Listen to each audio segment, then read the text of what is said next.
And yeah, just like to welcome Steve Jolot, who, well, I invited him along to speak because he's very interesting. And Steve, you're a kind of multi-layered artist, don't you? I'm very annoying.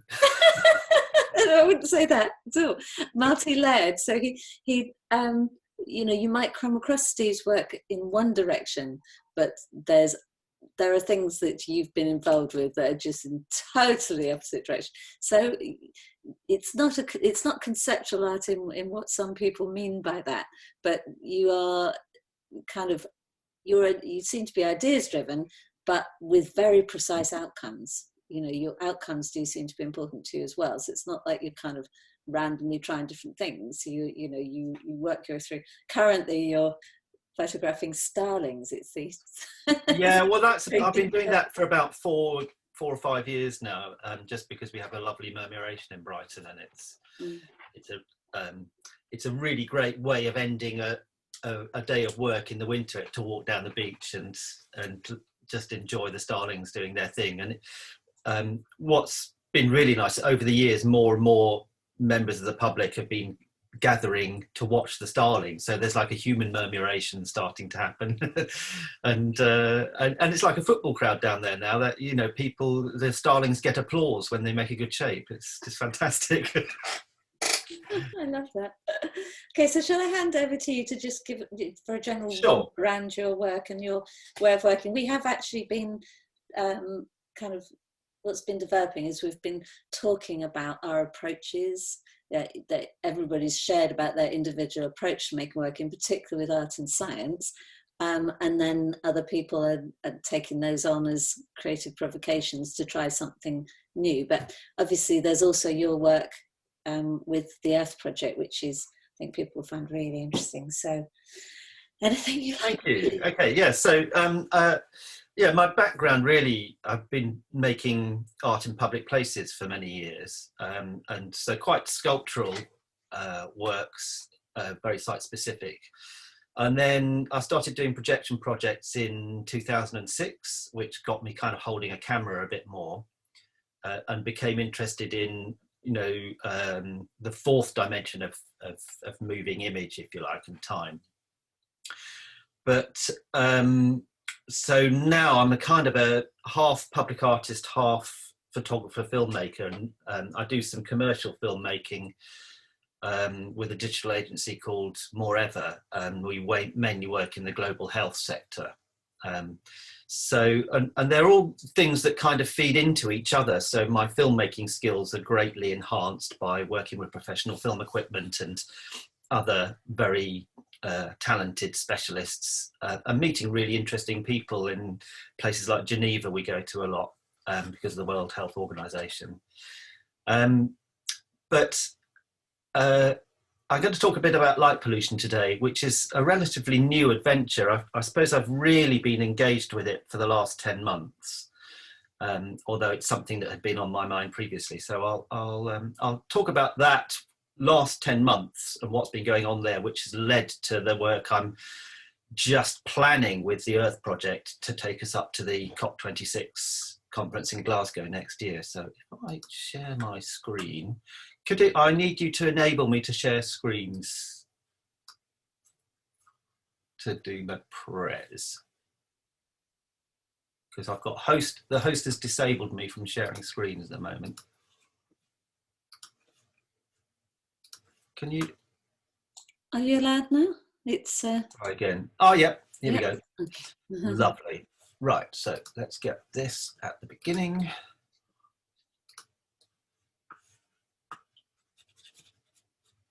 Oh no, it's not doing. Share. Yeah, lovely. How's that? Everybody see it? Yeah. Yeah. Okay, so this is where the story started, really. This was January 23rd, 24th, 2019, and this is a lunar eclipse, because we obviously there was one the other day that we couldn't see down here in Brighton, and this location is on the South Downs. It's called Folkeington Hill, and you're looking down south towards the sea there. So the little lights on the horizon immediately underneath the moon are Newhaven Harbour.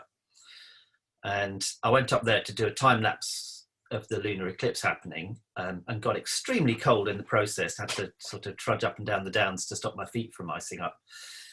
And while the camera was running, I started really looking at what was going on around me. So with slightly brighter exposure, slightly higher ISO, while the camera's running, I started to use the maps on my phone to identify the different bright lights, and I've labelled them here. So the Seven Sisters pub is just by Cuckmere Haven. The thing that's labelled Rampion is a wind farm in the channel. And you can you see my, you can't see a cursor. Just underneath the word Rampion, there are tiny little red lights that are on the wind turbines. And then to the right of that is quite a lot of light pollution from Newhaven Harbour, and we'll take a close view of some of that later.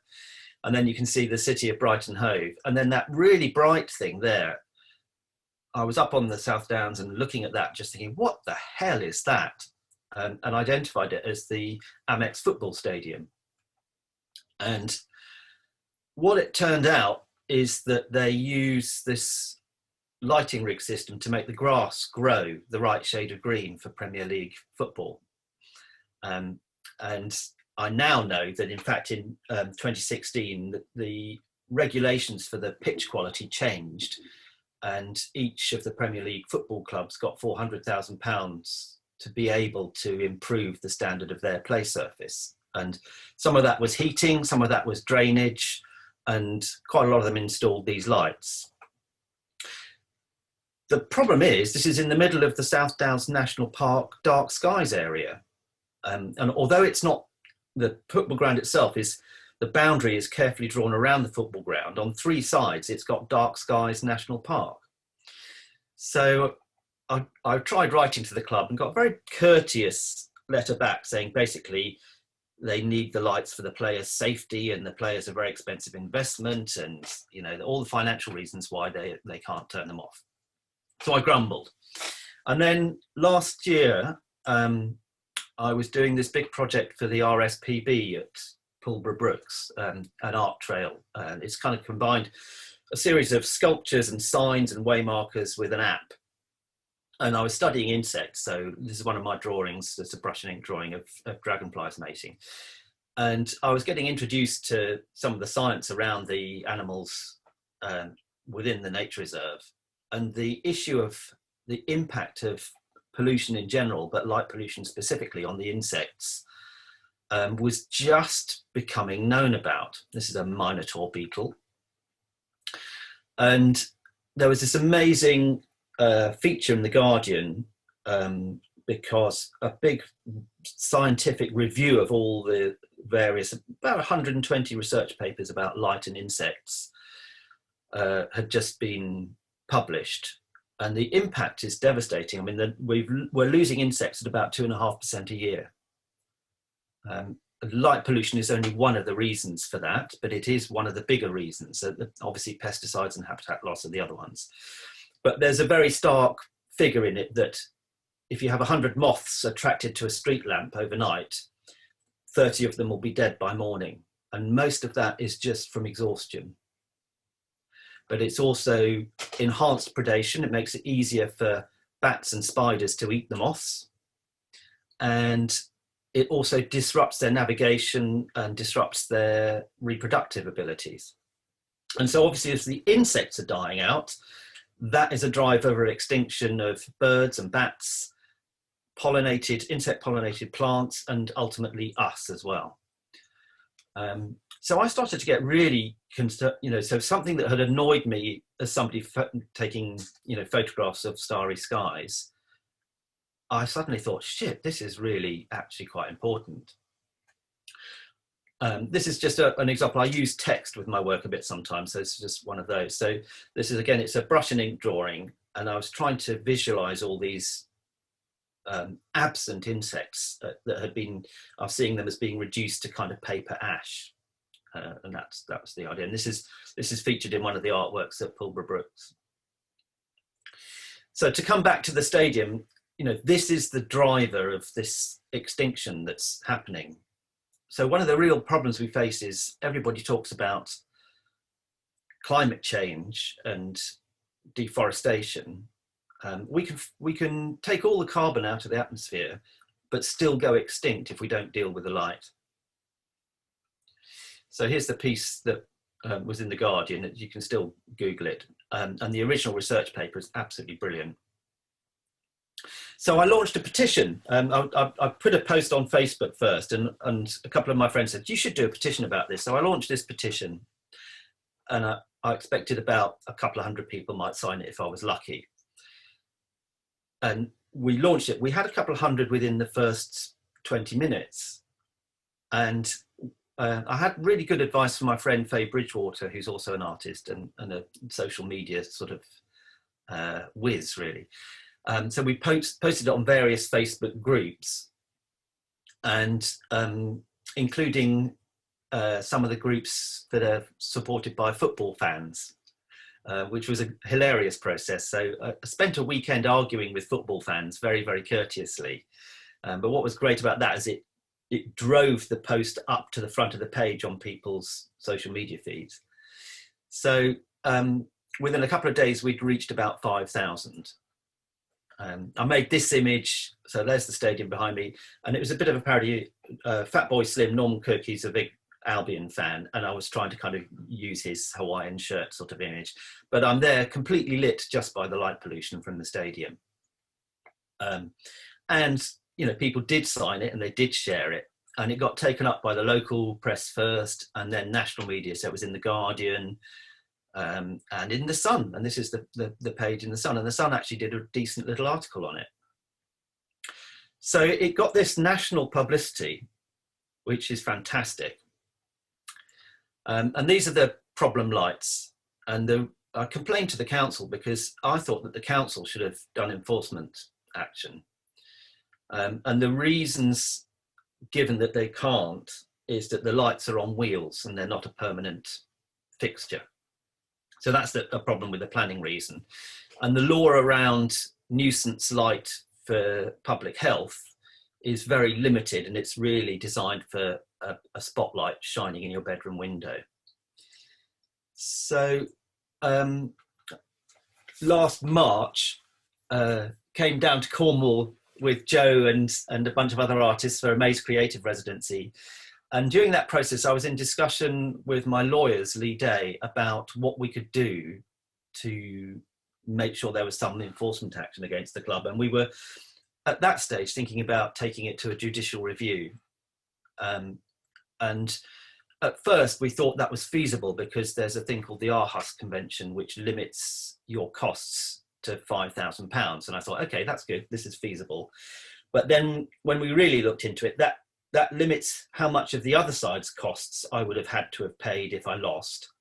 But it didn't limit my own lawyers' fees. So I possibly would have been £25,000 to £50,000 out of pocket. So I, obviously wasn't going to risk that kind of money. So I said to my lawyers, okay, let's do some legal advice that actually defines what's wrong with the law at the moment, why it isn't working, and how we can change the law to make it work. The other thing that happened last March, to go back to the press coverage, is Andrew Griffiths MP, who's actually a Conservative MP for Arundel and South Downs, he had picked up on all the press and seen the petition, and we were now at about 10,000 signatories. He set up an all-party parliamentary group for Dark Skies. And what's fantastic about that, I mean, it's just brilliant, it's all-party.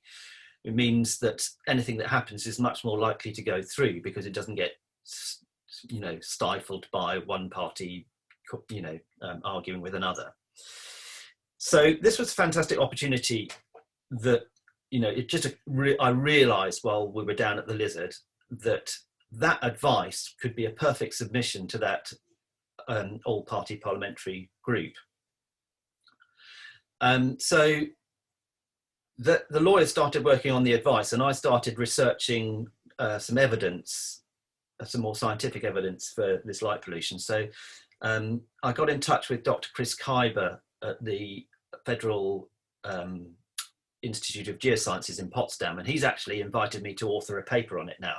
So he's helping me work with NASA satellite data from the Visual and Infrared Imaging Radiometry Suite, and that's what these images are from. So the image on the left is from 2015, and you can see Brighton on the bright orange, yellow going to red patch to the left is Brighton, and the darker blue area is the national park going down to Cuckmere Haven. And you can see how in 2015, this is October 2015, it was relatively dark. That dark blue is what we want to see for dark skies. And then on the right, 2017, after the grass grow lights were installed, you can see the bright red patch is the football stadium. And you can also see the impact it's had on the national park, on the darkness of the national park. So this is one of the things that I've submitted to the parliamentary group as evidence for this particular problem. And then here's some numbers, again, which really show you that 2016 was the year they started using these lights, and that first blue diamond there is their first sort of test of it. But in the winter of 2017, 2018, you can see that light levels have gone up hugely. So the evidence is my photographs and the satellite imagery and the actual radiometry readings. So that's another view of the impact it's having in the national park. It obviously looks worse when there's a bit of moisture in the air because the sky glow is dispersed. But it's, an appalling impact. And the football club have absolutely dug their heels in and said, no, we're not doing anything. So just for a bit of fun, I thought, okay, well, I'll check out all the other football grounds, because at first what I thought was they were all doing the same thing. And actually it's a bit more complicated than that. So the column of numbers that's just in a white box, those are the basic, that I've taken a 1 kilometre square around each of the football grounds and taken a reading from that square kilometre. And then on the right, what I've put in is that the rate at which the light pollution is changing. So a green one is where the light pollution is decreasing. A white one is where it's static. A pink one is going up a bit, and a dark red one is going up a lot. And you can see up the top there, Brighton and Hove Albion, who are quite low down in the Premier League, are actually the third worst light polluter, and their light pollution is increasing faster than anybody else's. But the other thing that's really fun about this is the arch rivals of Brighton and Hove are Crystal Palace.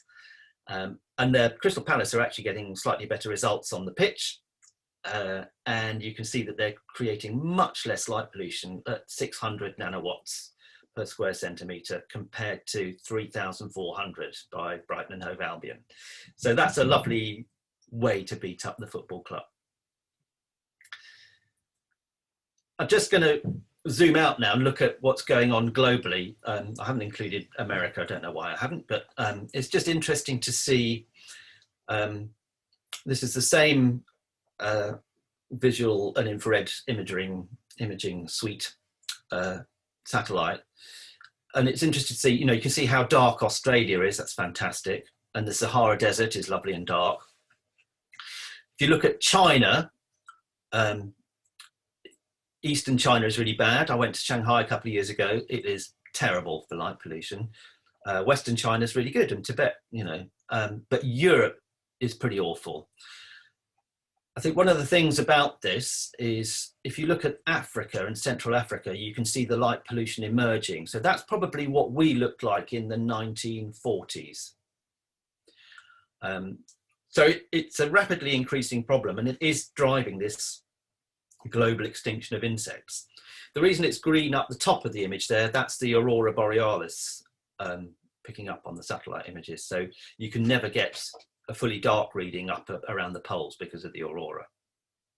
If we zoom into Europe and our bit, you can see, obviously it's no surprise to see London being bad. Kind of ground zero of light pollution, if you like, is Rotterdam. That's probably the worst place on earth for light pollution.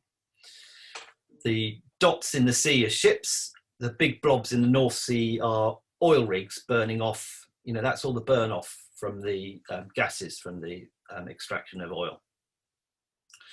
And you can get an idea of, you know, northwest Scotland is lovely and dark, and Devon, Dartmoor is good, Bodmin Moor is good, but Cornwall, you'd think would be okay. It's actually pretty bad. So we'll zoom in. So I know this little corner of the Lizard a bit better now. At the bottom, the southernmost blob of light there is the Lizard village and the lighthouse. Actually, most of the light pollution is from the village rather than the lighthouse. What is interesting, and I got some really great images on the bit to the west of the Lizard, going up to Kynance Cove and Prydanig Woollas, was fantastically dark. If you dealt with the light pollution at Mullion and in the Lizard village, you would have quite a big area of quite dark skies on that bit of Cornwall. Helston is a tricky one because it's a military airfield, and legally there's not much we can do about that except persuade them, you know, to improve their lighting design. If you go up to Penwith, Penzance is horrible. Again, it's a port, so but I'm hopeful with the 10 new policies we'll be able to at least help the ports a little bit. St Ives is bad, and I think there's every reason to say that you could improve St Ives just by better design. And going to the west of St Ives, if you did that little tip there, again, you could reclaim quite a big chunk of dark sky if you dealt with that. And then this is just an astronaut holding a camera. And I actually find these in a way more helpful than the satellite data, because it really shows you, and this is from 2015, so you can see London and you can see Brighton down below London there.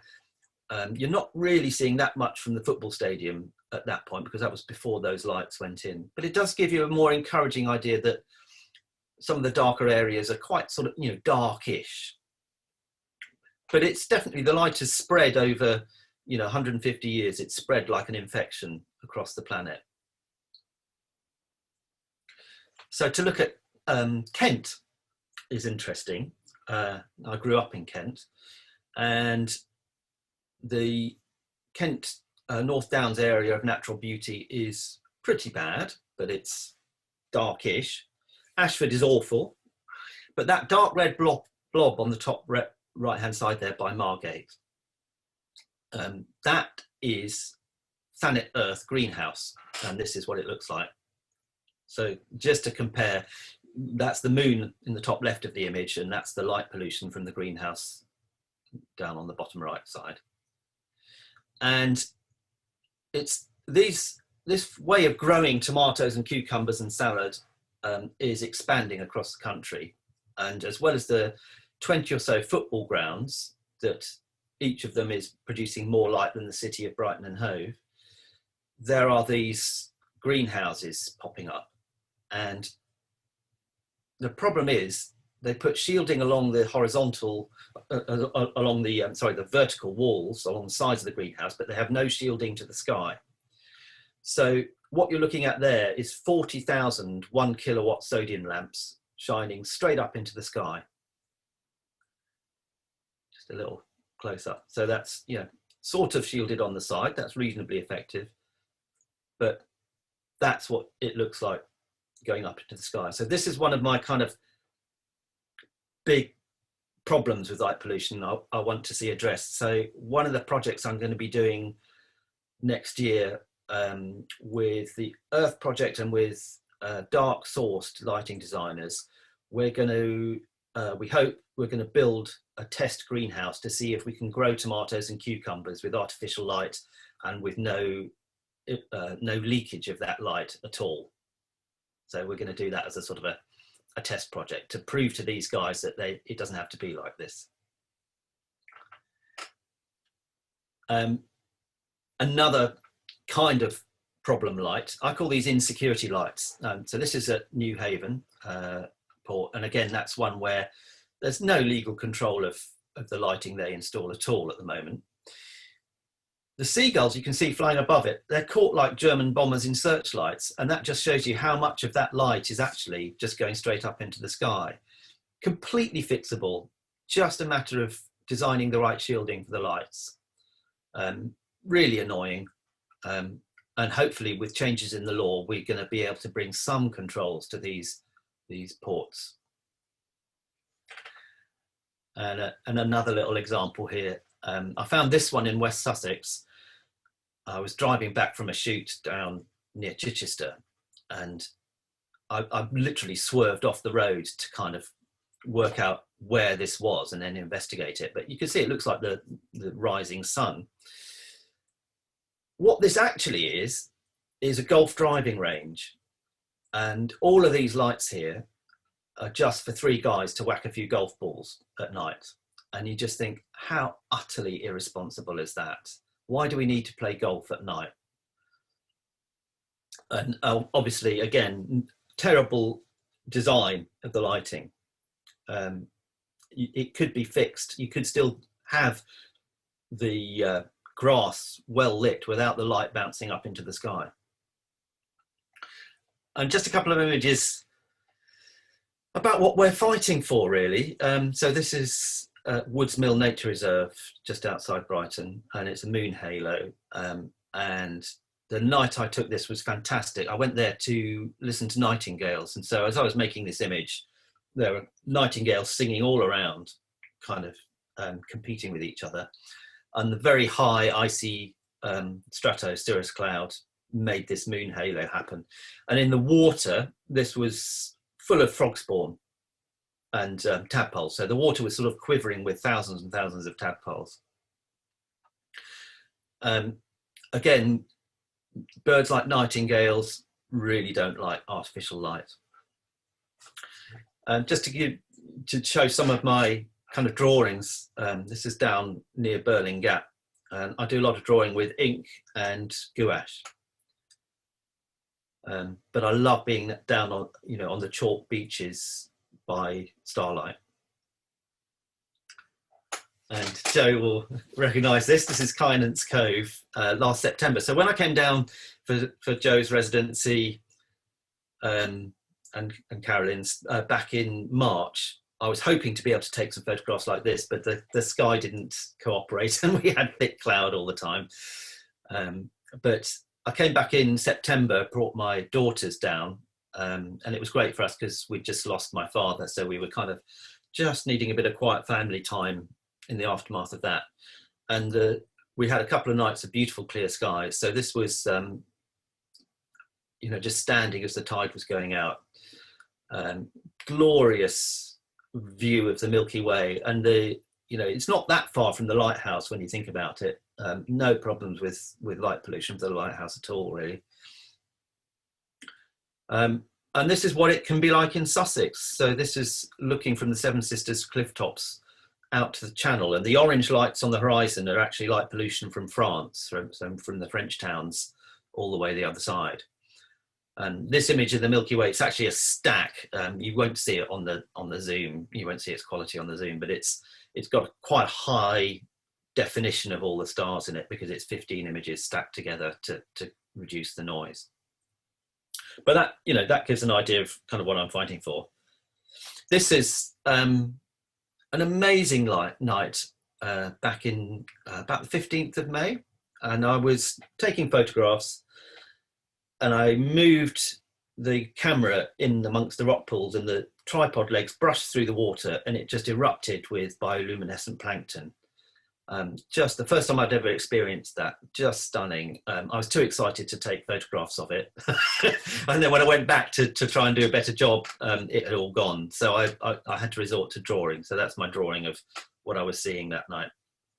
Just a stunning, again, bioluminescence is, it's influenced by artificial light and it's damaged by artificial light. So one of the kind of wild things that we're fighting for. And so with the campaign being so successful, the Earth Project saw some of what I've been doing and asked me to come on board as an artist's ambassador. And so we've been discussing, what to do, and what I'm going to try and do over the next 12 months is make a film or a series of films that makes the case that light is part of climate, that yes, it's absolutely right to focus on CO2, but that isn't the only thing. If we do fix the CO2, we'll still go extinct if we don't fix the light, because the light is driving extinction very, very fast. So this is just one of my ink drawings, in fact. So I'm going to be working with, the idea I've had is to work with some young people who are in their mid-20s. So this is Elle. I met Elle down by, this is one of my public art pieces down on Brighton Beach. And I met Elle down here doing this. She's an amazing acrobat. She's about the age of my middle daughter. So I wanted to, with the film that I'm planning, have people of that sort of early 20s age talk about how the world is now and their hopes and fears for the future, but specifically focusing on light pollution, the extinction problem, but also there's a whole lot of human health stuff that I've learnt about. And actually Elle has been teaching me herself. So just to tell you a little bit about Elle, here she's being an acrobat. She's also a really wonderful classical flute player. And she has a degree in biomedical science and is about to go down the track of becoming a neuroscientist. And as well as having amazing control over her body to be able to play a musical instrument and do this amazing acrobatics, she is really interested in circadian biology. And that ties in very much with the light pollution thing. So one of the things that I've learned since talking to Elle and one or two others is that every cell in our body has a circadian clock. So our whole metabolic system depends on the light-dark cycle. But also within our brain, there's a thing called the glymphatic system, which was only first dissected out in 2015. And it's a bit similar to the lymphatic system in the rest of your body, that it's responsible for draining all the proteins and waste matter out of your brain at night. And one of the problems of artificial light at night, whether it's the street light or a blue coloured light in your bedroom, is that the glymphatic vessels won't dilate and the stuff won't drain out. So if you don't have a healthy glymphatic system, you tend to get inflammation, which leads to all sorts of health problems, including mental health problems like anxiety, depression, and anorexia. And you also have problems with memory formation. So it's also, light pollution is also becoming implicated as a factor in development of conditions like dementia and Alzheimer and Parkinson's disease. So there's really massive, the science is coming along every day there's more science about it. So I think it's a really interesting and hopeful time that we can change our attitude to light, that for centuries, priests and politicians have told us that light is good and dark is bad. And I really want to spend the next year trying to change that idea of our relationship with light, that actually get people to embrace darkness a little bit more and embrace the natural cycle a little bit more and push back on these extinction drivers. So Elle will be one of the main characters. There'll probably be 5 others, and there'll be a combination of artists and scientists all around that age group. And I'm going to base the structure on Fontenelle's 1686 classic text, Conversations on the Plurality of Worlds, which has this device of a conversation between a man and a woman in a garden under the stars, and they're speculating about the nature of the universe and particularly the moon, and it's a series of conversations at night outside. So I'm going to use that as the device, that we have a series of conversations with different people offering different perspectives on what's going on. So there, that's my plan.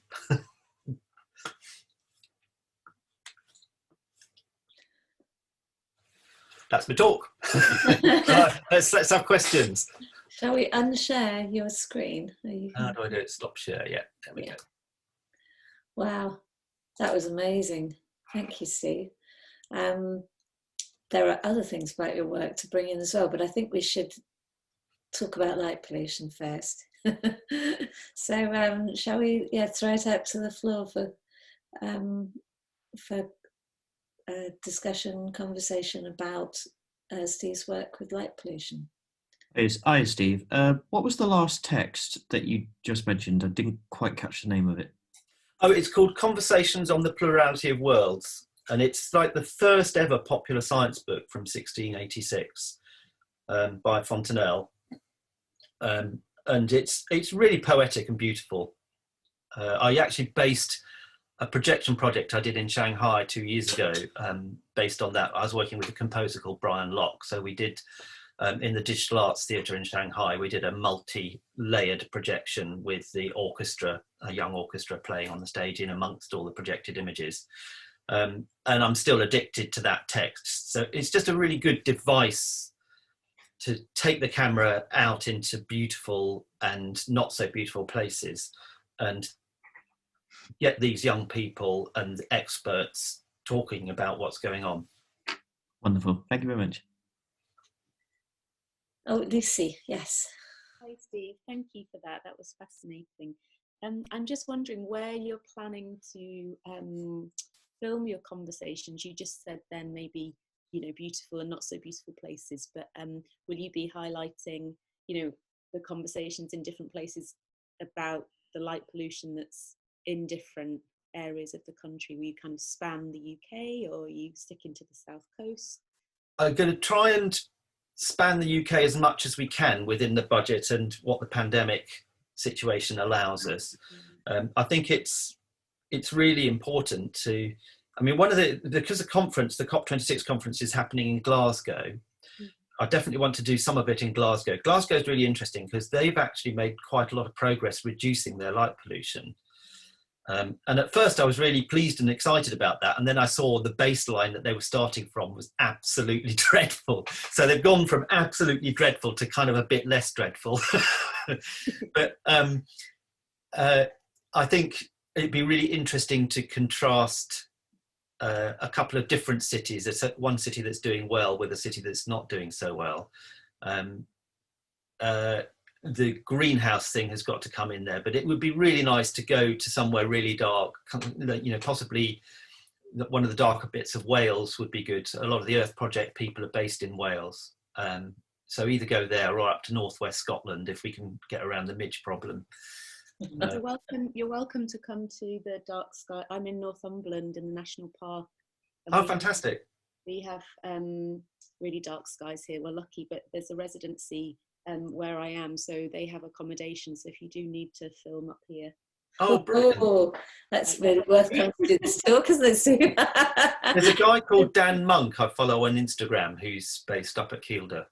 Who's very, very good. Kielder, so. And we've also got Austin, who's Shetland. I don't know if he's actually logged on at the moment, but he's in the room.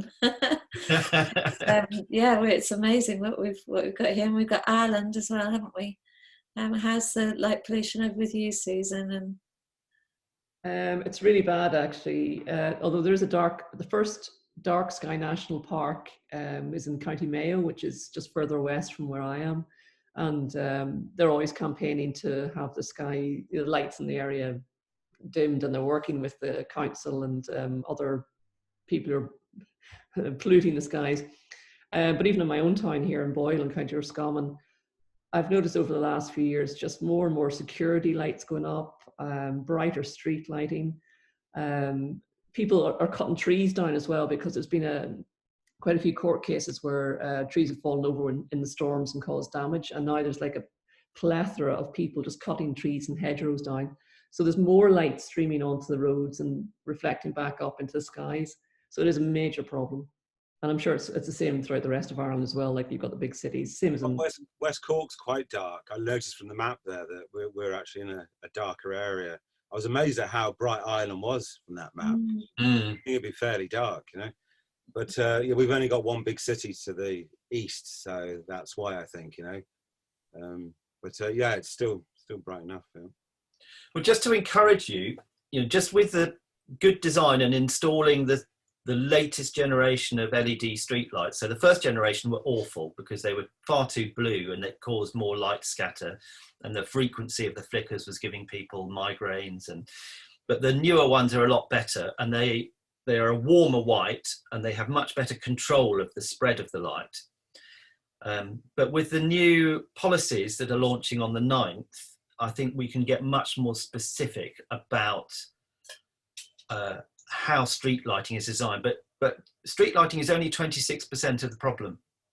Most of the problem is private lighting.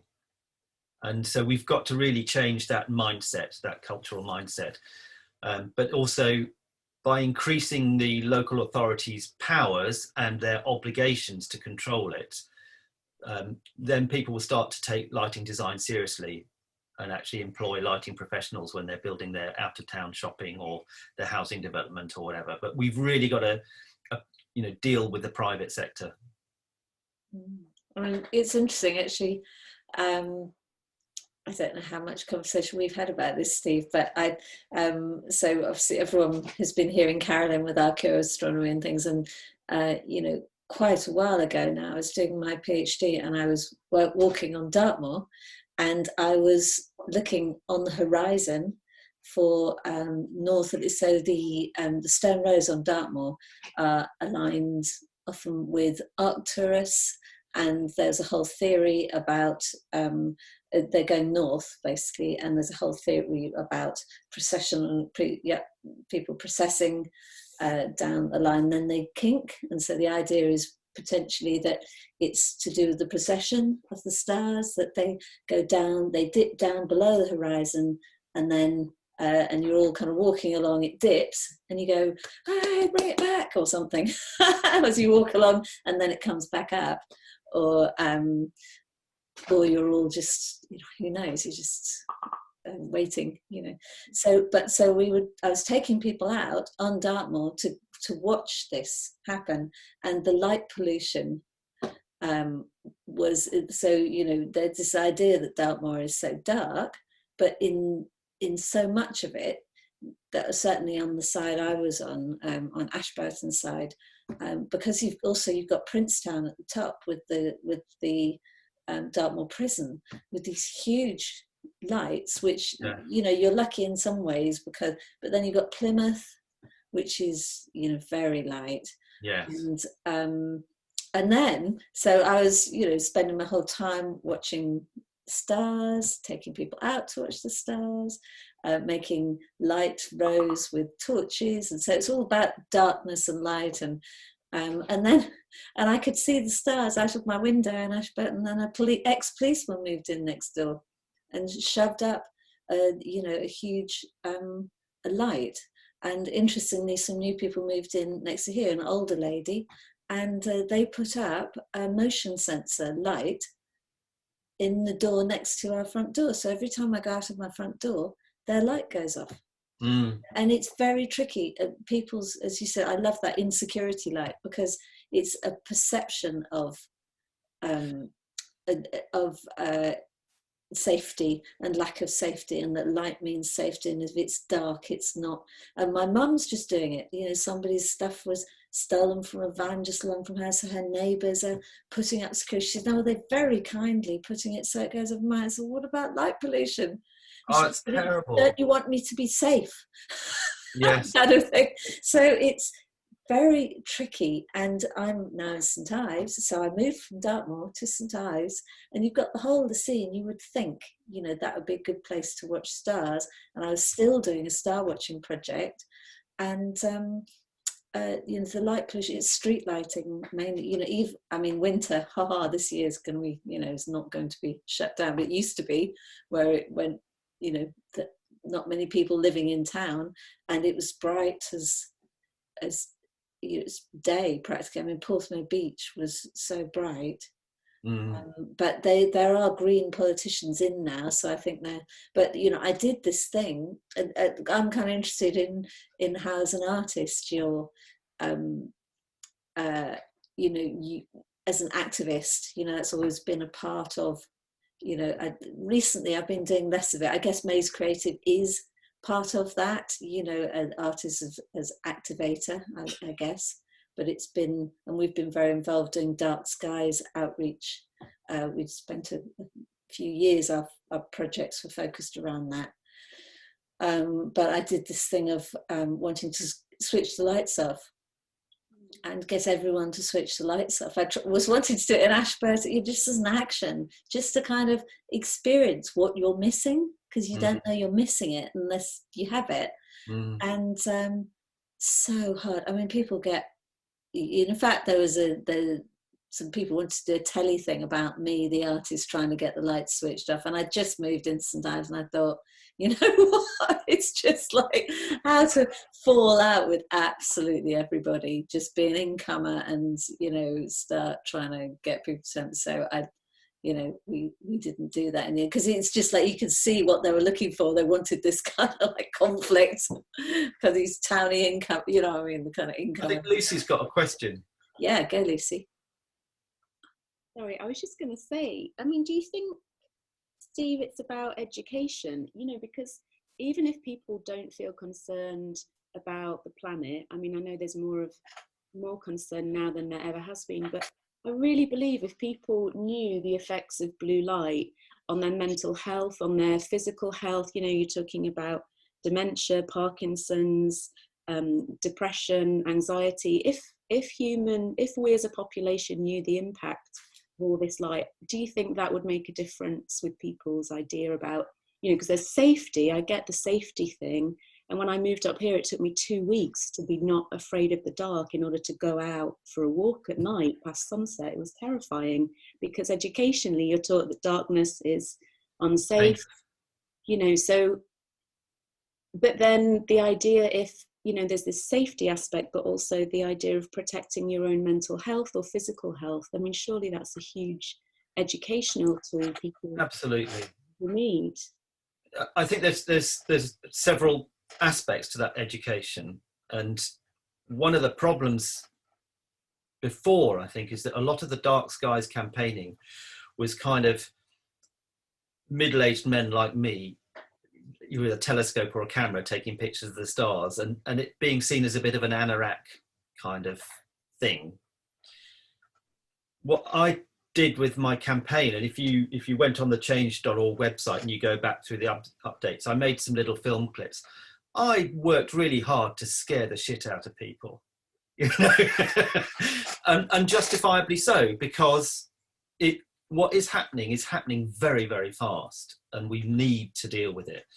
So I think, again, the work with the Earth Project, there'll be a certain amount of, I will be trying to tell the story and make people feel something about it, make them feel bad about this light, because, as I say, for centuries we've been told light is good, and actually the light at the wrong time and in the wrong place is not good. So I'll be really trying to set that out very graphically. But there are other things too. There was one, I forget what it's called, there was a wonderful landscape report that talked about all the national parks a few years ago, and one of the proposals in that was that every school child in the UK should have one night under the stars. And I think that's a wonderful idea, because if you haven't experienced the plus side of it, and the nature around you, and the way your perception changes in the dark, the way because I think there's a physiological thing that happens, because your vision in the daytime is very much your fovea concentrating on detail and colour, whereas at night it's the rods as opposed to the cones spread all across your retina. So your perception actually widens out, and your hearing ramps up, and your smell and all your other senses ramp up. I think that has a profound effect on you psychologically. And if we can introduce children to that experience, it's incredibly beneficial, you know, mental health wise, but physical health wise as well. It's very, very beneficial. So I think it's a combination of terrifying people and giving them joy as well. And it's storytelling. You know, we got to tell the story, and I think that's why my campaign succeeded. Is it was about storytelling, whereas previously it was a little bit kind of like grumpy men in anoraks. But And I think, Judith had a question in this. well, there's also possibly question and comments. I don't know if you saw the film about the Aborigine girls who were forcibly adopted, which was a thing that used to happen. And what struck me in that was how they were not afraid of the dark. And how I always had been. I grew up in a very, we didn't have street lamps, and I used to hate leaving the village where there were them to cross over the railway, and I always used to run for it to get home. And when I thought about this, I thought it was like what Lucy was saying about education. We are conditioned. All our fairy tales that we read or are read to us all have the dark woods, where sort of frightening things happen. I mean, I'm also shocked to find out that light pollution just isn't part of climate change. To me, that seems completely logical that it's part of the problem, and is rather frightening that there are like these greenhouses being developed. Oh, they're awful. I mean, we've got to show leadership. If we don't want Africa to end up looking like we look, we've got to put our house in order first. And we can do it. It's just a design issue. It's totally 100% a design issue. And it's relatively cheap to fix. So I think it will be fixed, but it's getting that groundswell of feeling behind the project. And getting young people involved, I think, is a great idea, because absolutely that's what is necessary, isn't it? And you do have a kind of, we'll come to what Becky said, but you do have a background in design, don't you? That's part of your artist background, isn't it, Steve? Yeah, I've done a lot of work with landscape architects and so on. And, I can think of that project down on Brighton Beach where the cast iron columns are, where Elle was doing her acrobatics. Mm-hmm. There's some lighting there it won an award, and I wasn't responsible for the lighting. It doesn't make the cast iron look fantastic, but it's the worst kind of light because it shines straight up into the sky. And I have real misgivings about it. Now I know a lot more. But it's really great that I'm doing a piece for the Institute of Light Professionals publication next month. They're really engaged with this because it's good work for lighting designers, to comply, to create dark skies friendly lighting schemes for people is really good work for them. Becky, we had a question from you. Hi, Steve. Thank you so much for that. Yet another reason to hate football, so that's good. I was just wondering if you could talk about the seasons, because of what we've been looking at in the past few days. Something that keeps coming back to me is about the winter sun, embracing the darkness, but also depleting of energy and all of that stuff. And I don't know if there's a relationship there, if our artificial light gets brighter in winter, or is it the same all year round? And also I was thinking about insects and their life cycle as well. And I don't know if there's a relationship there, but I was just wondering if you... Definitely is. Yeah, so the football clubs and the greenhouses switch their lights on in the winter, and they use them less in the summer, because in June you get a lot of natural daylight and things grow fine. Mm-hmm. So yeah, it's very, very seasonal, that problem. The security lights is all the time, but you can... it's a real problem tracking the seasonality, because the satellite really doesn't get enough data in the summer months to make recordings, because it's just not, it barely gets dark in May, June. You only literally have half an hour of astronomical darkness around the shortest day. So if you're a Milky Way nut, you become very sleep deprived, because you literally have to stay up all night to get that half hour and take your pictures. But yeah, the light pollution, it's much worse in the winter. I'm sure there are particular times of the year when insects are more affected by it. And I would say that particularly on the breeding, on the life cycle stuff, and where it's disrupting stopping the insects from finding each other, stopping the glowworms attracting mates, but it also, the artificial light has an epigenetic effect on metabolic systems, that there are all these little metabolic switches in your kind of the way your body works, and they get thrown one way or the other by exposure to darkness or exposure to light. So it's really implicated in things like obesity, that if you're a shift worker and the way your circadian rhythm is messed up, it means your body stops burning fat and you stack the weight on. And that's why you see so many NHS workers are quite overweight, because they're doing shift patterns and it's buggering up their metabolism. But there are all sorts of other really insidious little kind of effects like that. Cancer is a really interesting one. So your immune system also has a circadian rhythm to it, and the inflammation that you get from having a bad so having a good circadian cycle is really good for reducing inflammation generally. It's great if you've got arthritis. If you can get good sleep at night, it will really help. But women are especially negatively affected by artificial light at night. If you have precancerous cells in your breasts, the kind of effect that a bad circadian rhythm will mean they're more likely to turn cancerous. If you've been unfortunate enough to develop a cancer and you're on tamoxifen to kill the cancer, the tamoxifen is much more effective if you have proper darkness at night. I mean, it's absolutely, the effects are profound, and it's scary that we haven't understood all of this kind of nationally and globally. And we do need to get that story out there, because, we could literally save quite a lot of lives by just sorting out our circadian coding. Thank you. Lucy. Sorry to jump in again. I was just going to say there's a really great book by Matthew Walker about sleep, which is fascinating, and he did a great podcast recently. If you get any links, Lucy, bung them in the general. Yeah, I'll do that. He's speaking about circadian rhythm and how vital it is for us to be without this blue light, this artificial light.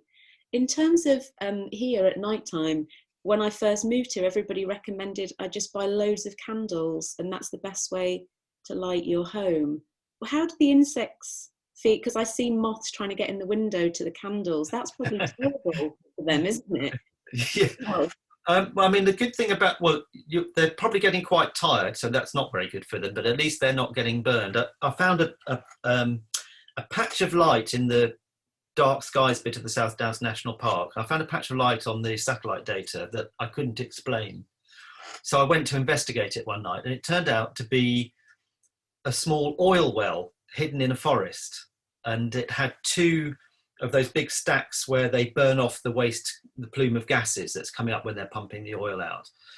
And it was horrific, because not only was it causing a patch of light in the dark skies area of the national park, but as I was filming, I was just watching hundreds of moths being attracted and then incinerated in this plume. And I just thought, what the hell? This is a national park. But unfortunately, the oil well got planning permission before the national park came into existence. So we're kind of stuck with it until the oil runs out. Where's that? Which one? It's a village called Cocking. And it's just in the forest near Cocking, little oil well. Oh, bizarre. Yeah. And you'll find, when people campaign about fracking and what have you, all of these little oil wells, they often have these plumes to burn off the gases, which is just, it's ecocide. It's just, it's criminal, utterly criminal. A terrible waste of an energy source as well. I mean, But as you said, that thing of taking a positive thing is much. I've found that with campaigning, if you've got a solution, that's a much better shout than just complaining.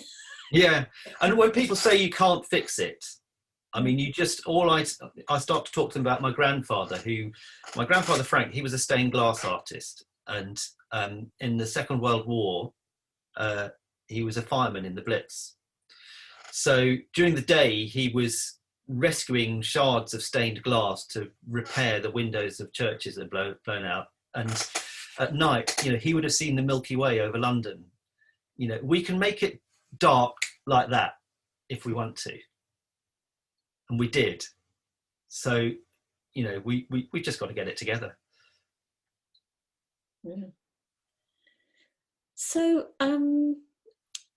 there was a question I had about how you show your work, because you do have, I think, just from maybe you could talk a bit about your creative process, how you make those kind of decisions, because I'm very aware that, you know, you just mention, oh, this or that, but you have, for a start, you're incredibly productive, but also you seem to have, you're quite uncoupled from I can't think of the word for it, but, you know, you are quite loose about your approach to outcomes. I think people have been talking about choosing materials as to what's appropriate, but you're quite happy to have all kinds of different types of outcomes, aren't you?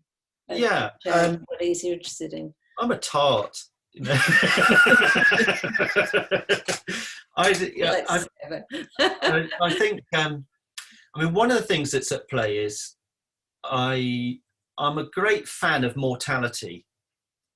And I worked in, I was lead artist for St Wilfrid's Hospice in Eastbourne a few years ago when they were building a new building, and I did a commission piece there and commissioned a bunch of other artists. And then I worked with the patients for a year afterwards. And one of the things that really impressed upon me was that today is precious. You know, don't waste it. And if you didn't have mortality, why would we bother? You know, we would just go, oh, I'll do it tomorrow. You know, we would just procrastinate endlessly. And you know, I feel like I'm just getting into my stride as an artist. I'm probably in the last decade of production. I'm not going to waste that decade. You know, I'm going to go for it 100%. And then, so that what that means is when the opportunities present themselves, I grab them.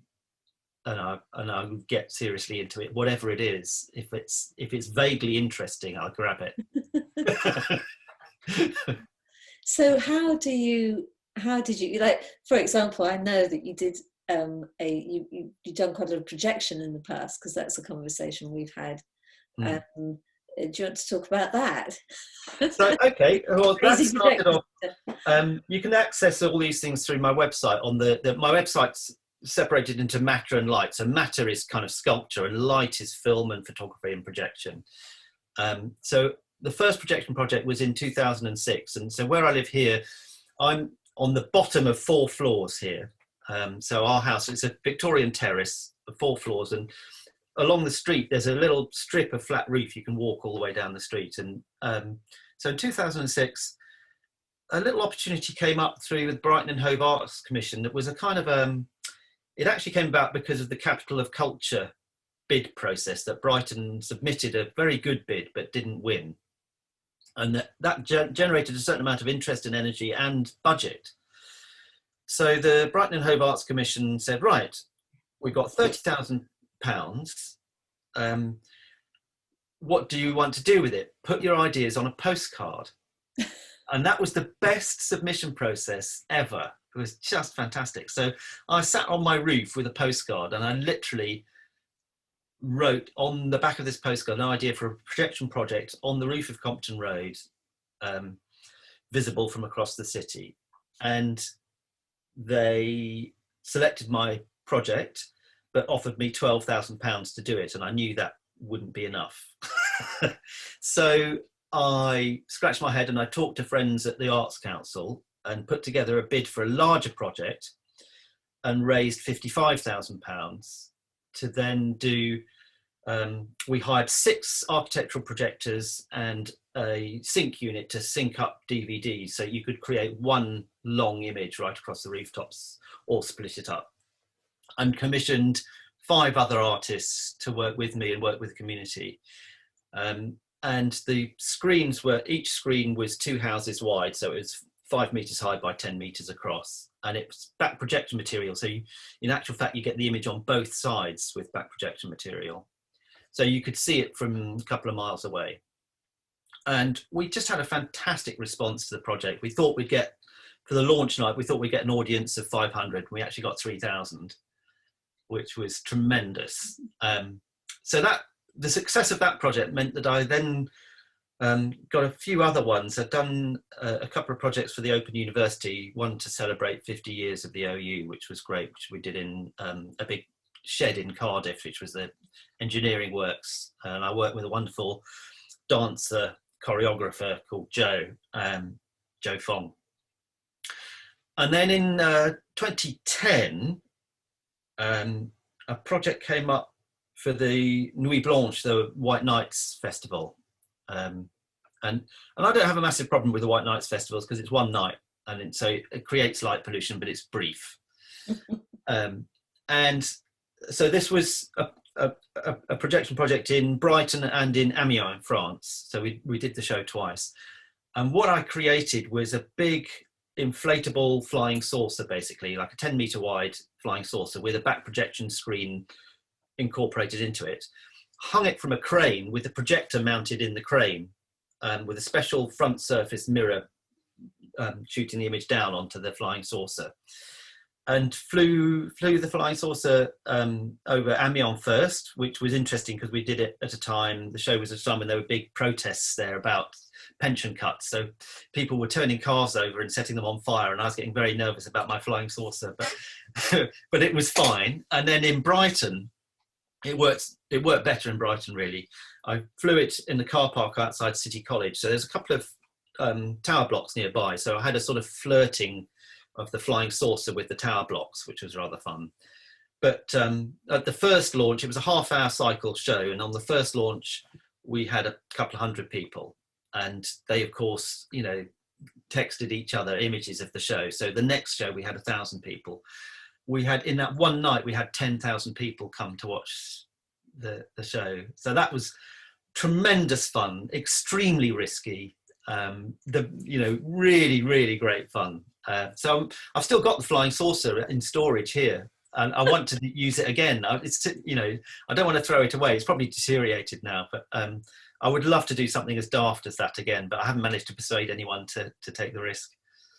I do think there is something in that, because at Most Creative we have done some quite ambitious things, and I think there is a whole thing about confidence to do things large scale and do things that involve health and safety and all of that complexity. And I think it's interesting how you've taken on the, if you like, it's almost like there's an administrative challenge with dealing with the light pollution, and that you're not afraid of that, like the fact that you're prepared to just go and get some lawyers. The flying saucer, do what you do. You're absolutely right, Joe. The flying saucer, there was a huge amount of paperwork involved in that, because I had to engineer it and risk assess it in English and French in about 3 weeks. And that was including making a prototype flying saucer. That was an enormous amount of paperwork. But I knew that the goal at the end of it was this crazy thing, And I don't know if anybody else gets this. When I get an idea that has got legs, as it were, that's going to work, I feel it in my arms. I literally get a physical sensation in my arms. Does anybody else get that? I get a tingle, I guess. Yeah. Physically in your body that it's going to work. I think that's true. I mean, I think it's quite interesting because a lot of the people, and it may be, I think it's funny because we're dealing with these enormous, I don't know, David, whether you've done large scale projections and showings and things, but, we're dealing with these enormous ideas, and yet, most people, the way they share their work and is small, isn't it, in a small way. And so we have internet for distribution, if you like, but it's still a kind of and because I work as very, you were laughing a lot about my wind up cameras and my kind of like So I know you like people who do this kind of crazy analog stuff, because your other friend does it as well, doesn't it? But you know, it is there, that, and then you know, these ways that you can share things at scale. And I think I really like that really small and then sharing really large. So I guess that's another. Well, I suppose it helps if you've got the right crew, you know. So I mean, because my background's in TV, so I'm used to kind of, that's why you need a budget, so you can hire all these people, and that's the sense of comfort. I'm sure Steve agrees with that. You've got a technical team and you've got your cameraman or whatever, and they will do their little jobs. And if you did it completely on your own, then it would be terrifying, doing these kind of projection mapping gigs, which I've done too. Yeah. Well, I think there's a lot of work, isn't there? Yeah. And no one person has all the skills, do they? No, that's why you need the money. And that's where fundraising comes in, and that's how I trained as a fundraiser in order to be able to make the things I wanted to make, because it's too tricky. And I've done large projection mapping, and I had somebody helping me make it happen, so I knew it would happen, and it wasn't terrifying, because otherwise just terrifying. But there is a problem with that, because if the Arts Council is funding all these massive projects which need, like, I don't know, 100 grand to do something, then that's a lot of money that could be, 100 artists could get a grand, or 10 artists could get 10 grand, and that would make a lot more art. Yes. And and a lot of these projection mapping things, they're seen by a few people really for a short space of time, and then it's packed away because it's impossible to show it every night. Where if there's a load of paintings, sculpture is made, then it's continually out there in the public domain, and it's changing consciousness in terms of art. So I'm a bit kind of two minds about all this, although I do work in this area. We did ours super cheap, as usual. That's the most creative Cornwall DIY approach. Yeah. I just had a little bit of money to make it possible. Keep it country. Keep it country. Yeah, I'll keep it cheap. By me. But I do hear what you're saying, and we weren't able to repeat the work because of that. I think there is a thing that you're saying, Steve, you can get it together for once, can't you, with a kind of everyone pulling together. But if you want to carry on doing something, it is more expensive. That's in a way. Well, I suppose you're putting these things online, but again, something like a big projection mapping outdoor thing is not the same experience. But I suppose things like virtual reality will allow people to experience those kind of events, afterwards online for nothing. So that will extend the kind of the lifespan. With COVID, we were trying to repurpose work that we had planned for festivals, or and how you repurpose. And of course, projection mapping, just like you said, Steve, can be a real problem, because lots of people want to come and stand and look at it. So you've still got a social distance issue with that. Yeah, I did a big projection mapping thing up in Burr, which is up near Susan's place up there this year, but I didn't even go there. I didn't even see the thing. And I don't think anybody saw it. It was projected, but so I did it here remotely, emailed it to them. They mapped it. I saw the pictures that had mapped properly, and they played it and took a shot of it, and that was it, really. It was odd. Yeah, I mean, it's interesting that you said, Steve, that those big outdoor things do end up being about spectacle and about community and about, so it is quite a different thing to an intimate sharing that somebody has one-to-one with a piece of work. Absolutely. I mean, I think you need an ecosystem. You need all these things. It's not either or, and that sense of an occasion and people coming together to enjoy something is something we're going to love so much next year when we're allowed to do it again. There's going to be this massive explosion of collective experience. It's just going to be great. And there's another piece that you did recently, which was a kind of hybrid thing, with the one with the phone and the app. Oh yeah, well I'm still working on it. Oh, okay. So that doesn't launch until next year, next summer. So that's in Weymouth. There are half a dozen commissions going on around Weymouth, and I'm just one of the the group of them. And it all started because they're installing drinking water bottle filling stations around Weymouth, so that there's less single-use plastic water bottles. And so the theme of the project is water, and my response is there's this wonderful concrete road bridge over the river there, called Swannery Bridge, because it's got a bunch of swans that hang out there.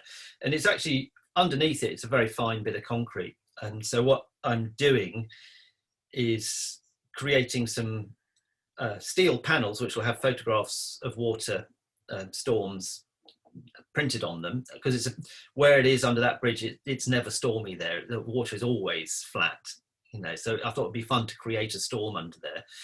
But what will happen is your smartphone will be triggered by one of the panels, and so it's a bit like a projection project, and instead of having a projector, you hold your phone up, and so you'll see, your phone's camera will see the bridge in front of you, and then the films will be overlaid over that, and they'll reposition as you move around. So I'll be just creating this sort of storm apparition, series of 6 apparitions under there. And that's why I was down on Portland the other day, getting absolutely soaked and freezing, taking pictures of, of big waves. And you do have a thing, I think, again, that people have been talking about quite a lot, about immersion. You do, not in the water, but in the landscape or in what you're doing. I mean, you do seem to totally immerse in whatever you're obsessed with at the time. Yeah. So you're out every night, kind of. I don't understand anything else, Jo. You know, it's just, I mean, one of the lovely things about making time lapses in the landscape is it makes you stand still instead of walk.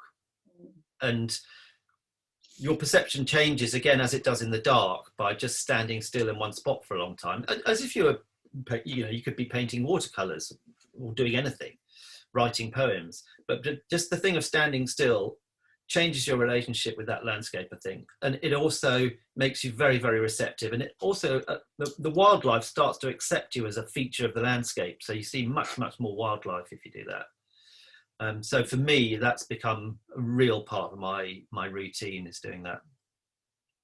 Whereas for some people, they've been talking about taking up walking as a practice, because, you know, for some people, what they do is mainly stay still. So it's, you know. Well, you can do both. I mean, I walk to get to the destination, so you know, get my exercise that way. But once I'm there, sticking there for a good couple of hours is really great. Yeah. Yeah, I love doing time-lapse stuff. I discovered when I entered into a kind of big project that had a lot of time-lapse, the most important thing is, just a tip, is to have as many cameras as possible, because the thing about time-lapse, it takes so long, you know, to get 15 seconds takes you, whatever, 15 minutes. So if you have more cameras that can do time-lapse, you know, then obviously you can gather more time-lapse. So I was doing this project, I was going up to this ring fort so every day and doing all this kind of time up to the sun passing through all these trees, and just setting up like about 4 or 5 cameras amongst the trees. And it got to the point where I've done so much of it, I'd just leave them there and go down the pub, come back 3 hours later and pick up my cameras and go home. Best kind of filmmaking. So here's a bit of a tip. This is a Brino time-lapse camera, and they're specifically for time-lapse. And the thing about them is you can get a little cover for them, so they can be all weather, and it runs on batteries. Just ordinary batteries, but 4A, AA batteries will last for a year. Wow. It turns itself off in between shooting, you know. And so you get these and you put them up in places so you can take, you know, year-long, month-long time-lapse stuff. But for just saying, it's totally automatic. So you get one of these, you can just, and it's got little feet, so you can sit it on a fence post, and you can adjust the height with this, up and down. No tripod needed. Very handy if you want to just whack off some time. Wonderful. Does Does it it work, 200 work in the dark? It's got really. It looks like it. This one is not a full HD one, but it looks like sort of Super 8. It's really grainy at night, and it looks like Super 8. It's really nice. It's lovely, lovely quality of it. You know? The sensor is obviously a cheap sensor, but it just looks really sweet. You know? David, Sticking their head up. could you tell us the name of that again, David? That camera. Brino. There, look. Did it say Brino? Yeah, Brino. I've just had 2 time-lapse disasters where I've broken my Fujifilm camera because it blew over in a very full on wind. So that's at the repair shop. My time-lapse before that, I thought it was only for 12 hours. It was on the equinox in September, but my battery ran out because it was so cold about 3 times. So I've got these massive jumps in the sky. I was sleeping out for the day and inviting people to lay with me on a made mattress, socially distanced. Jumps. So yeah, I've got this disastrous time lapse. Which Are you using? Well, there's a new thing out, but using Trigger Trap off your iPhone to trigger your camera. No, I'll try that too. Thanks. But there's a new thing I saw there, and it's like a little box. You put your camera on it, you plug your camera into it, press the preset, and it does motion time lapse of the sky at night and sets all the stuff for you automatically, and it costs about 150 quid. So I can't remember what it was, but I'll send you. Is that a move, shoot, move? Eh? Move, shoot, move. That's it. There's various little boxes like that. Beautiful little yoke, yeah. Yeah. Well, anybody, let's chat about that in general, in our general channel. And that is brilliant, because then it's tracked, isn't it? And people can search for it and find it again. So I've one last light pollution question. Is there any research about the problems it causes wildlife when you have these security lights that go on and off? Is that more disturbing than a general low light? I don't know, Jo. Is the honest answer. I have a feeling I heard something about it years ago when I was looking into it, that that's problematic because it's suddenly... It probably is. I mean, I think one of the things to be hopeful about is we all carry a computer in our pocket the whole time. And so it's not that far-fetched to think that in a few years' time, when we walk out the front door, the streetlights will know we're on the move, and we'll have options, and we can say, do we want the streetlights on? Do we want them bright? Do we want them dim? And they will go with us. Wow. So we don't have to have the whole town lit up the whole time. It's just when people are moving about. And you can do it with a delay, so you're not signalling that there's somebody out there, and you can make the dimming and the brightening happen gradually, so it's not like that motion sensors switching something on and off. I think that's where we'll go, is that, and it'll happen with roads as well, is that the roads will go dark when there's no cars on them. Yeah. Rachel, you had a question. Rachel, you need to unmute.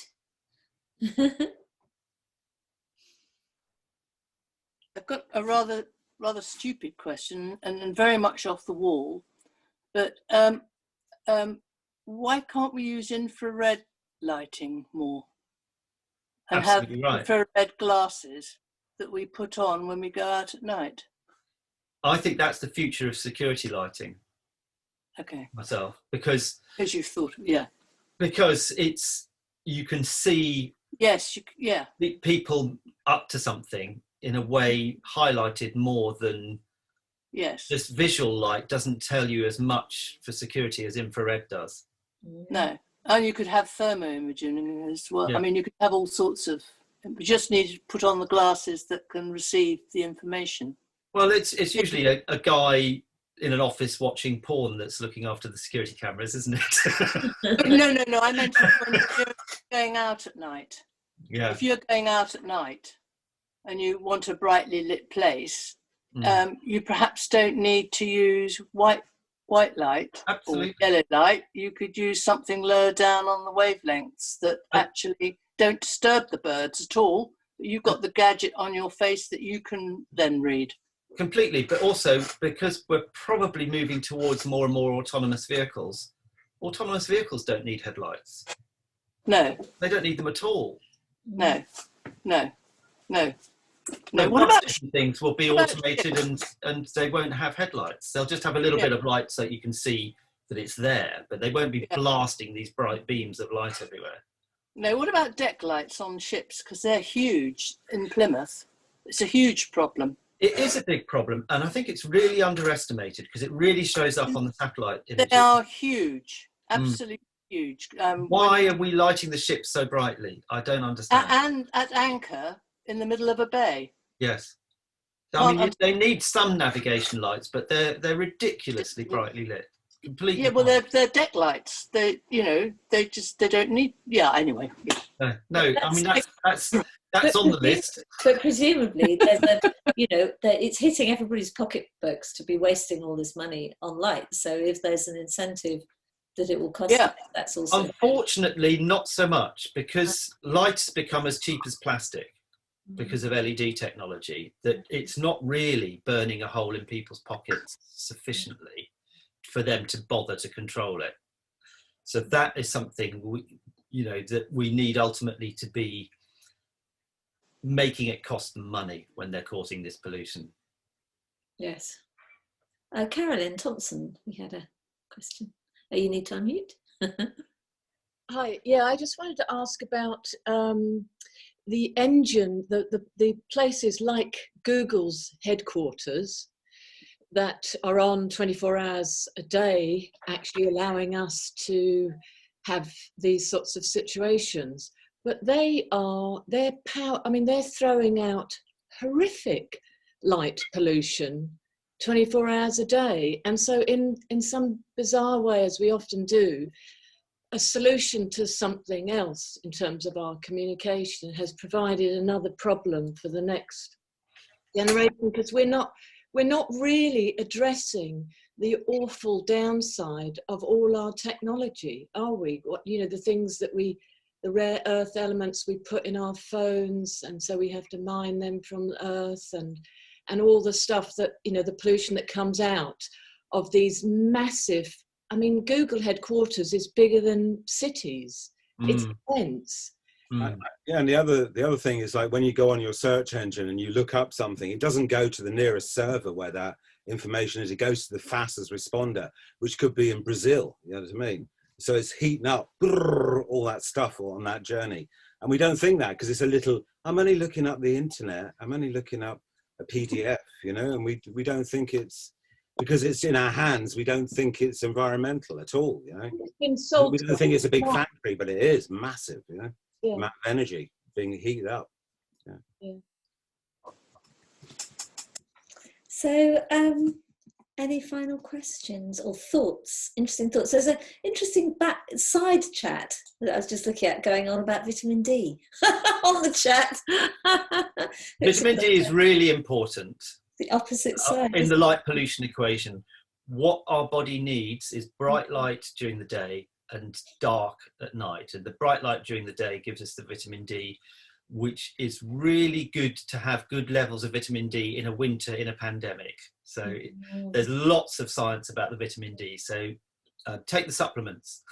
And don't wear sunscreen, because that blocks out that vitamin D absorption. So even though we're told to wear sun cream, don't wear it all the time, because you can't absorb it.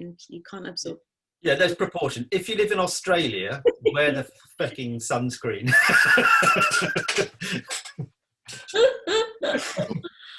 So interesting. Well, here we are yet again, ranging widely for our residency. Hopefully you found some other things to inspire you in that. I know that Steve has said it's generally your productivity that makes me go, I haven't made a huge installation today. What's going wrong? And hopefully we'll see you at our next, because our physical. So Steve was involved in the residency that had to go online, which was the precursor to this. So Steve was involved in the design of this residency, which is very exciting as well. But Lisa was on one of our physical residencies where everyone could actually go there. But what's interesting though, Lisa, is you were there. We had this randomly boiling week, didn't we? When you were there, there was the same place. So that's Lizard Lighthouse, and totally clear skies, but boiling. And I don't think it was it was March, so you see, even by March you've got, you're at the. I think we arrived on March 29th, and I mean, it was the first time I'd been to the Lizard location. I've been to St. Ives in that area, but I was quite surprised how beautiful the weather was, and I thought, oh, if I only had known, I would have been coming here. But you said it was an exception. And it's sunscreen and hats. Yeah, it was really warm, but it was so gorgeous. All the walks that we did, and just seeing the coast from there was just such a amazing experience. And watching the sunset, we were just riveted by that, night after night. And I think all of us brought so much of that atmosphere and the effect of the landscape on us back with us. I think I'm still actually internalizing some of the landscape that I picked up from that. So I do remember the foghorn though, because we were in the hostel just below the foghorn. So sonically, it was amazing. Well, Steve was at 4 in the morning. Well, Steve was there so we ended up, literally, we were there, it was March again, so it was the day before they said you can't travel. So people had already left. So then some people had decided they wouldn't come. And we ran, basically there were 6 or 8 people, and we had this huge, like 30 people hostel that we were able to kind of socially distance in with. So it was a pretty amazing, weird kind of thing. And it was, I think there was a lot of darks, you know, we had a lot of fog, didn't we? And some fantastic sound recordings, you know. It was pretty amazing. It was quite a thing. So it can be quite extreme there. But we did have the Land's End Youth Hostel, which is it's more dark, but for this coming March. But they are keeping that hostel closed, even for private hire, which is we weren't really sure we could run it anyway. But we are booked for November. So and they've said that you know, at the moment that looks okay. So we are going to be running a physical residency out, and that's going to be a kind of star watching-y, walk across the Moray, because from there you can walk straight to Tregorceal, and it's all very brilliant. So lovely. Okay, well, thank you, Steve. Wonderful. Pleasure. Yeah. Lovely to meet everyone. Good luck with the rest of the residency. Lovely, great to see you. And have you put your website up? Maybe you stick it in the general channel because you're on. Yeah, I think we put stuff. I'll put it up again. I think we put stuff up at the beginning, didn't we? But I'll put some. Oh, great! Well, it's all there then. You'll find it. Thank you.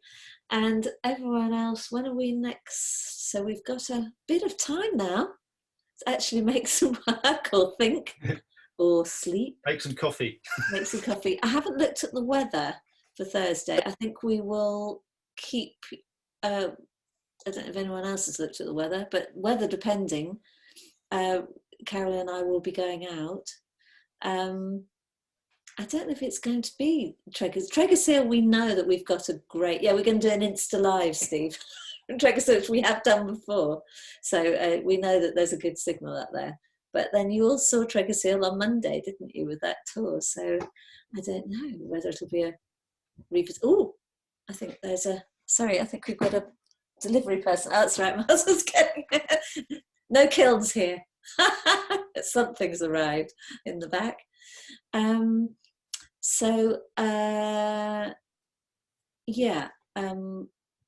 I'm wondering whether we might go to the Merry Maidens instead, but I'm not sure the signal's so good there, so we'll see. Anyway, but I said weather dependent, but we will message everybody in Slack, okay, as to when we're doing that. Yes, Carolyn. If you were thinking of collaborating with another artist, is there a possibility that we can be put in breakout rooms?